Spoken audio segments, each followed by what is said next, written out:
The Lord be with you. And with your spirit. A reading from the Holy Gospel according to John. Glory to you, O Lord. Jesus said to his disciples, "Do not let your hearts be troubled. You have faith in God, have faith also in me. In my Father's house there are many dwelling places. If there were not, would I have told you that I am going to prepare a place for you? And if I go and prepare a place for you, I will come back again and take you to myself, so that where I am, you also may be. Where I am going, you know the way." Thomas said to him. "Where am I going? You know the way," Thomas said to him. "Master, we do not know where you are going. How can we know the way?" Jesus said to him, "I am the way and the truth and the life. No one comes to the Father except through me." The Gospel of the Lord. Praise to you, Lord Jesus Christ.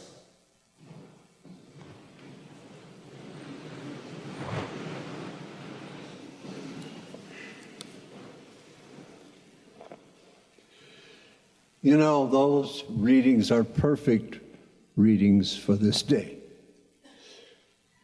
Why? Because they say so much about not only Joe, but Rita.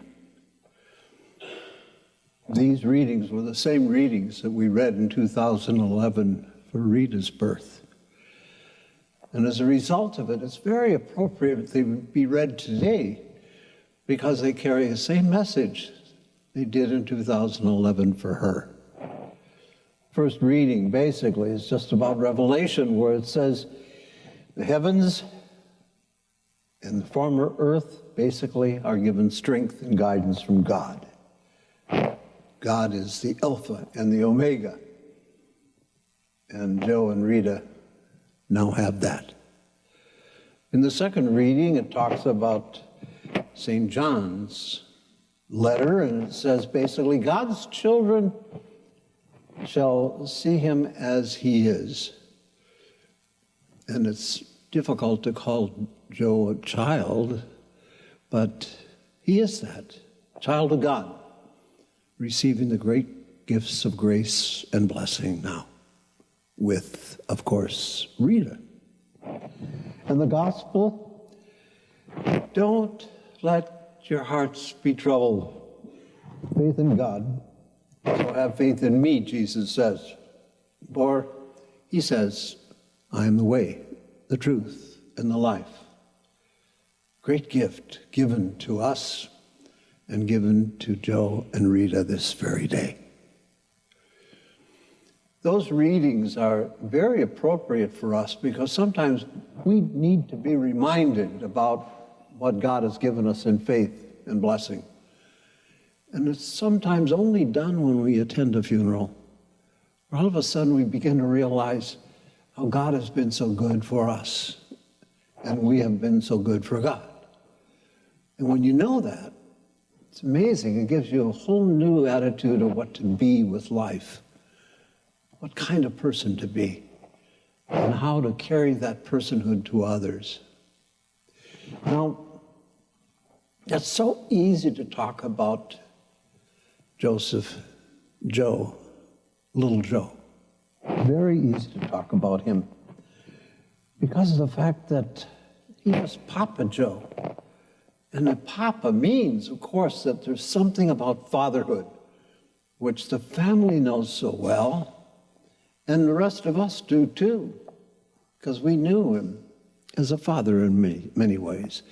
When I got here in 2011, and he had been here since 2015 with the original group, including Monsignor Coughlin, the first pastor, it was very interesting. I saw him, first of all, as a person in the parish, and he was sitting in the front row.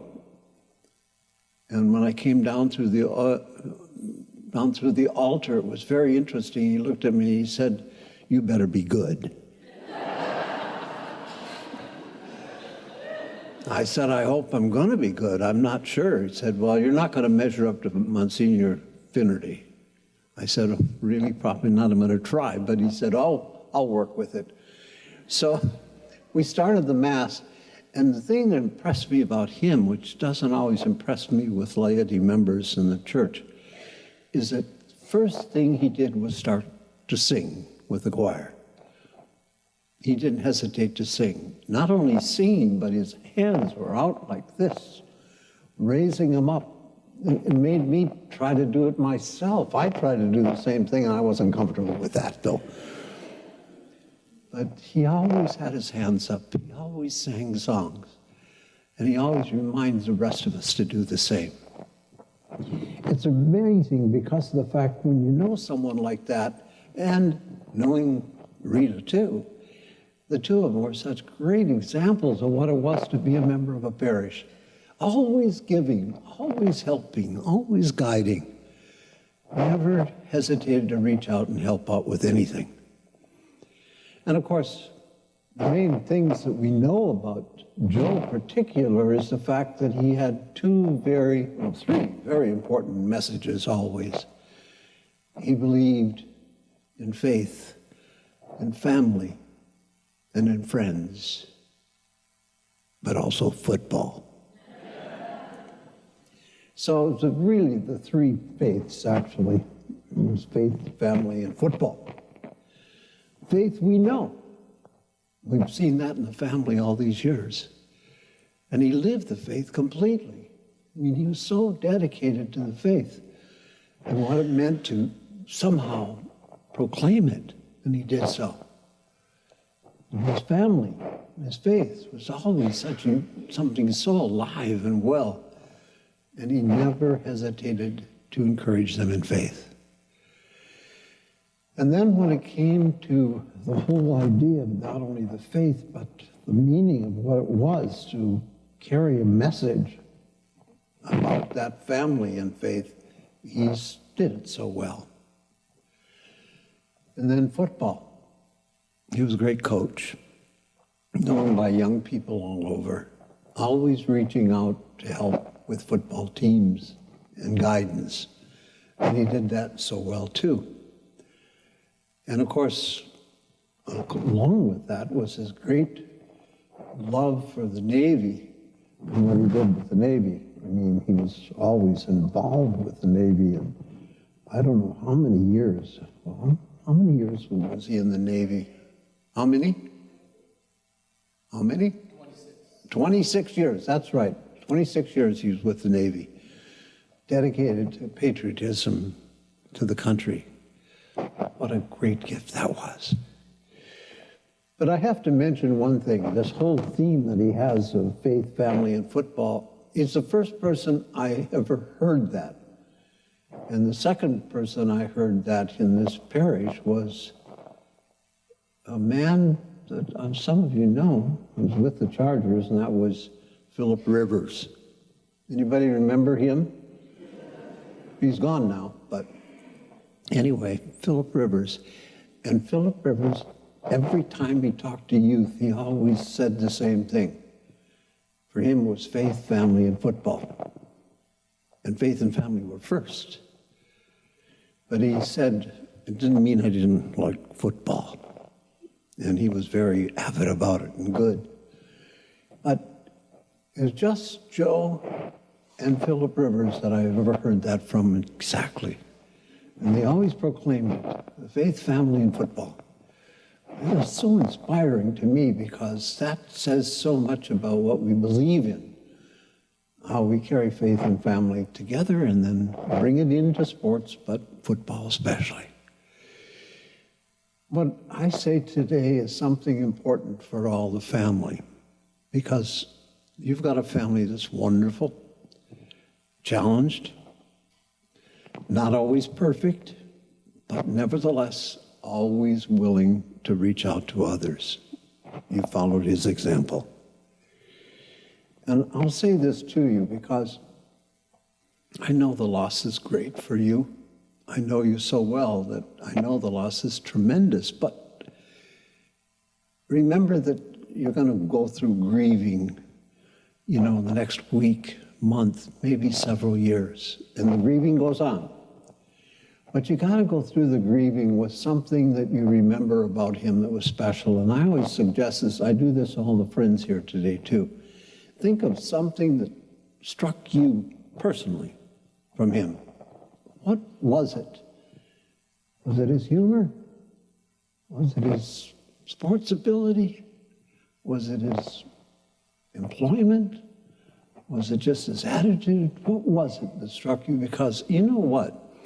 If you remember that, you're going to find great confidence in yourself to smile. Because that gets us smiling, something special about a person. I've told this at funerals, but I'll tell it again. I've buried 9 members of my family out of 12.